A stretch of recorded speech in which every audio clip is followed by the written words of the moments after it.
దేవుడు తప్పకుండా తప్పిస్తాడు. నీ నీతిని బట్టి తప్పిస్తాడు, నీ భక్తిని బట్టి తప్పిస్తాడు, నీ విశ్వాసాన్ని బట్టి తప్పిస్తాడు, ప్రార్థన జీవితాన్ని బట్టి తప్పిస్తాడు దేవుడు.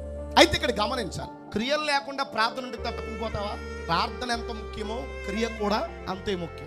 మనిషిలో ఉండాల్సింది ప్రార్థన కంటే మార్పు అనేది ప్రాముఖ్యమైనది. పంట వేసే ముందు రైతు చేసే పని ఏంటో తెలుసా? విత్తనాలు తెచ్చి వచ్చిందే తడవుగా వెళ్ళి ఆ పొలంలో చల్లుతాడా?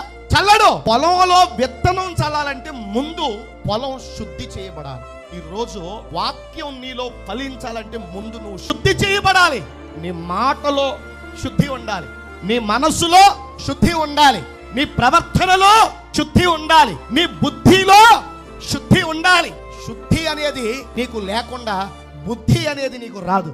ఈ మాటలే మీ కుటుంబ పరిస్థితుల్ని మార్చే మాటలు, మీ వ్యక్తిత్వానికి వన్నే అంటే అందం తెచ్చే మాటలు ఈ మాటలు.